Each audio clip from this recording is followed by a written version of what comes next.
Tonight, Barcelona is facing an unexpected and serious setback.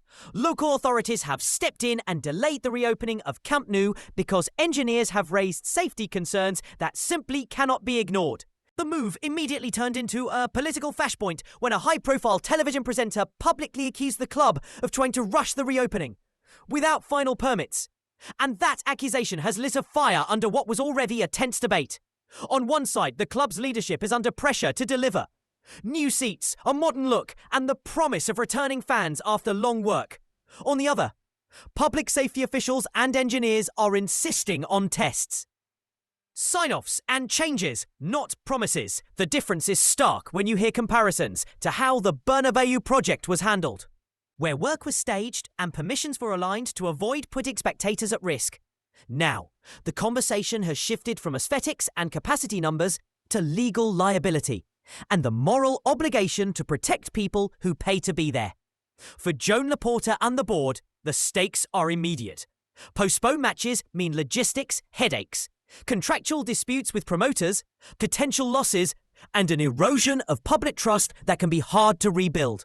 Neighbourhood tensions add another layer.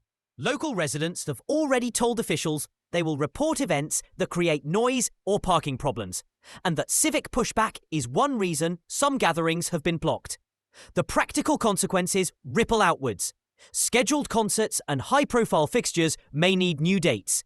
Ticket refunds must be handled, and team schedules could be reshuffled. For fans, the frustration is visceral. Plans made, travel booked, expectations built up, only to face uncertainty at the last moment. But the more important argument tonight is about responsibility.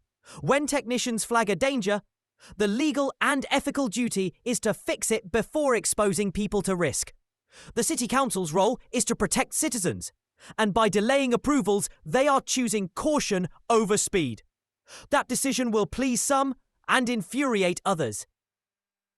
But it forces a public reckoning about who is accountable when ambitions collide with regulations. The club will now need to work through technical fixes, re-inspections, and clear, transparent communication. Anything less risks deeper reputational damage. Supporters will be watching closely to see how quickly the board responds and whether the fixes are substantive or cosmetic. Meanwhile, rival clubs and governing bodies are also taking note. The optics of a club struggling to get its stadium certified can influence everything, from fixture assignments to UEFA considerations. In the short term, the immediate question is straightforward. When will the stadium be safe for fans again? In the medium term, the broader question is what this episode means for the club's leadership and for how major infrastructure projects are governed in the city. For now, the city's intervention stands as a clear signal that safety comes first.